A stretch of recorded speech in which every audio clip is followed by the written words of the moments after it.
Bueno, vamos directo al grano en esta explicación. Hoy vamos a explorar un concepto que es literalmente visionario y que desafía por completo cómo el mundo moderno entiende la mente humana. Vamos a hablar de la figura del estratega. Pero ojo, no del típico estratega que planea cada pasito con una brújula en la mano. No, hablamos de alguien que navega por toda esta complejidad sin un mapa tradicional. Y vamos a ver todo esto desde una perspectiva puramente filosófica y estructural, examinando cómo ciertos estilos cognitivos procesan la realidad, conectan esos puntos invisibles y terminan revolucionando nuestro entorno. Para marcar el tono de lo que vamos a analizar, escuchemos esta frase del académico Óscar Fernández Galíndez. Él dice: el estratega no camina por el sendero trazado. Ve la montaña entera y elige el hueco que nadie vio. Esta sola frase captura todo el tema poético, digamos, la idea central que nos va a guiar hoy. Nos avisa desde ya que vamos a darle una vuelta de 180 grados a la forma en que la sociedad ve cosas como la atención, el enfoque y la resolución de problemas. Pasemos a nuestra primera sección, la hegemonía del hemisferio izquierdo y la norma lineal de la sociedad. A ver, para empezar hay que entender el terreno en el que nos movemos todos los días. En nuestra cultura occidental, sobre todo en las escuelas, las universidades y las empresas, hay una clara preferencia por pensar en línea recta, de forma secuencial y siguiendo reglas súper estrictas. Es un mundo diseñado por y para lo que podemos llamar la norma lineal, que está dominada por el hemisferio izquierdo del cerebro. Todo se mide, todo se cuantifica y todo sigue un orden súper predecible. Y esto ilustra de manera brillante de qué estamos hablando.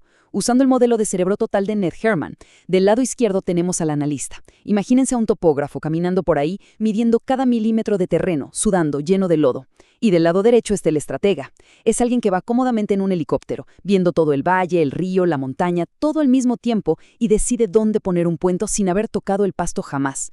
O sea, ambos son absolutamente necesarios, por supuesto, pero resulta que nuestra cultura casi siempre premia y entiende solo al topógrafo.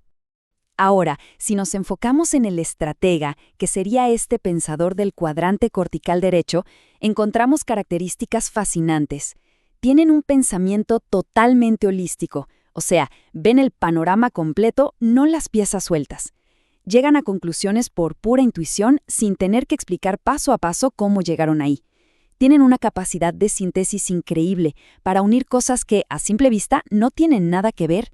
Tienen muchísima imaginación espacial y, lo más impresionante de todo, un nivel de procesamiento simultáneo brutal.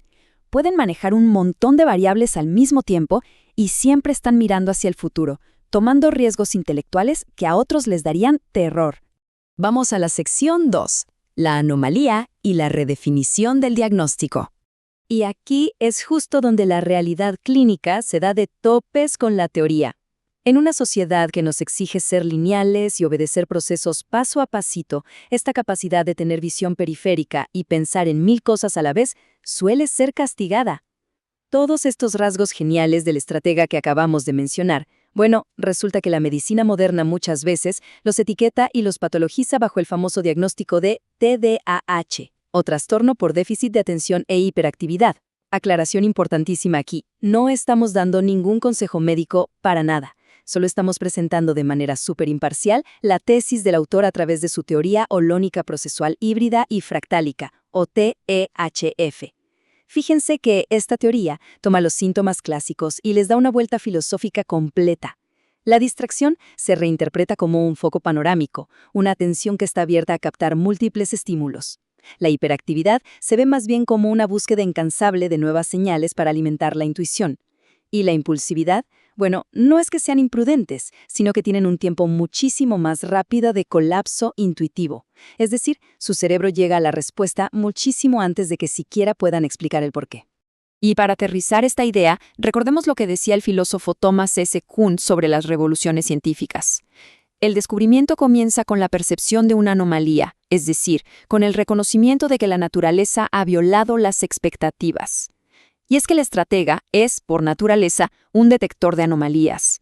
En un sistema súper rígido que nos pide a todos ser iguales, la mente del estratega está diseñada precisamente para notar lo que rompe el patrón, lo que se sale de lo esperado.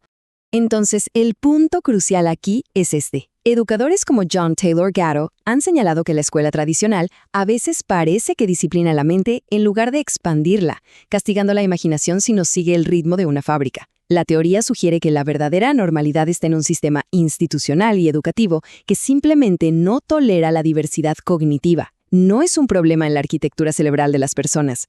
Entramos a la sección 3, intuición fractal, o el mecanismo de conectar los puntos. Pero, a ver, ¿cómo funciona exactamente esta mente en la vida real?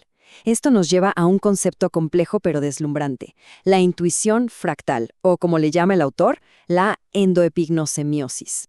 Es ese engranaje interno que permite a estos estrategas dar saltos lógicos gigantescos y súper precisos usando una cantidad de datos que para cualquiera parecería ridícula.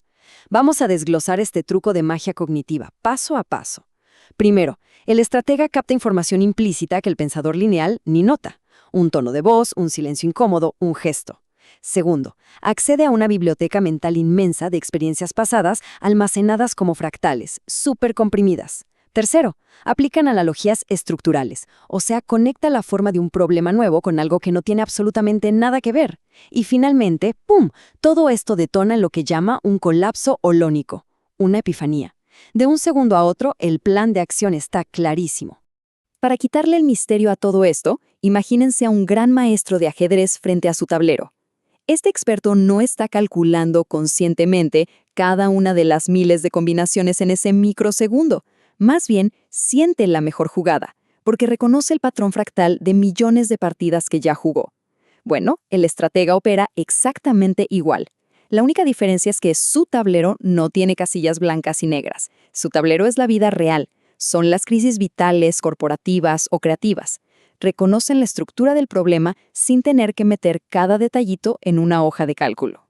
Y bueno, para ver cómo funciona esta mente en la práctica, busquemos algo de validación histórica. Nikola Tesla, uno de los inventores más grandes de la historia, era pura y exclusivamente un estratega de hemisferio derecho. Él mismo decía: cuando tengo una idea, comienzo de inmediato a construirla en mi mente. Cambio la estructura, hago mejoras y hago funcionar el dispositivo en mi mente. O sea, Tesla visualizaba y probaba máquinas complejísimas mediante un colapso holónico mucho antes de tocar un solo tornillo en el mundo físico. Increíble, ¿no? Pasemos a la sección 4. El estratega en crisis, o la intuición fractal aplicada. Llevando toda esta teoría de genios históricos al mundo actual, ¿qué pasa cuando este tipo de pensador se enfrenta a una crisis de esas que asustan, donde el análisis tradicional simplemente no da para más? Imaginen esto, una empresa al borde de la quiebra total. El equipo de analistas, usando su hemisferio izquierdo a todo motor, produce cientos de páginas de reportes financieros, casi al borde del colapso nervioso, buscando dónde está el agujero. Y en eso llega el estratega. Escucha la presentación apenas 30 minutos. Absorbe señales invisibles, como que el equipo está súper desmotivado. Hace 3 preguntas que parecen no venir al caso y de la nada propone un giro radical. Sugiere cambiar por completo el modelo de suscripción y cerrar una división entera. Para los analistas esto es una locura sin datos que lo respalden. Pero lo hacen y la empresa se salva. El estratega logró mezclar datos incompletos con el ambiente del lugar para ver la única salida posible. Esto nos recuerda a lo que decía el psicólogo Carl Jung. La intuición te da percepciones que no pueden obtenerse por el razonamiento lógico. Ese estratega que salvó la compañía seguramente no podría armarles un Excel explicando paso a paso cómo llegó a esa conclusión. Porque su proceso no es deductivo, es perceptivo. No calculan la respuesta, simplemente la presencian en su cabeza. Sección 5.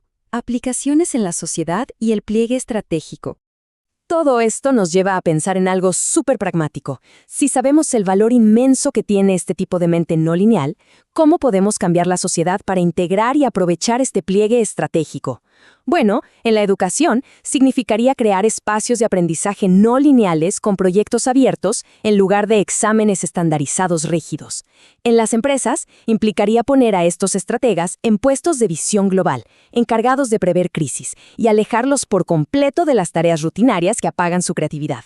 Y en la psicología, la idea es evaluar a fondo los estilos de aprendizaje en lugar de patologizarlos en automático, dejando los medicamentos únicamente para cuando hay un sufrimiento clínico real y no como una herramienta para obligar a todos a ser iguales.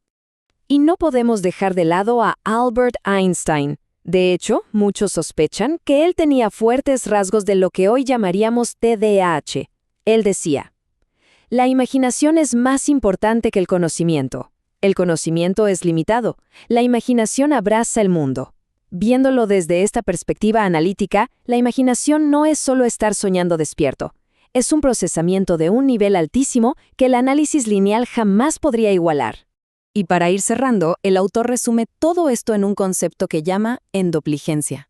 Básicamente, es la filosofía de acompañar, nutrir y proteger un pliegue cognitivo complejo. Se trata de entender que mentes como las del estratega tienen una textura única, especial, y nuestra meta como sociedad debería ser dejar que esa textura florezca, en lugar de intentar aplanarla a la fuerza para que encaje en el molde institucional. Porque piénsenlo, de esos pliegues cognitivos que aún no exploramos es de donde nacen las posibilidades más extraordinarias. Lo que nos deja con una reflexión final que es imposible ignorar. Si aceptamos que el futuro casi nunca se construye solo sumando datos del pasado, si el futuro realmente lo construyen aquellos que pueden tejer cosas completamente nuevas con solo un par de hilos sueltos, entonces tal vez ya es hora de cambiar de paradigma. ¿No creen que deberíamos dejar de exigirle al estratega que nos explique, paso a paso, cómo encontró la salida? En un mundo obsesionado con seguir el mapa, quizá lo más inteligente sea simplemente preguntarles hacia dónde tenemos que ir ahora y estar listos para seguirlos, incluso si parece que su mapa está hecho de viento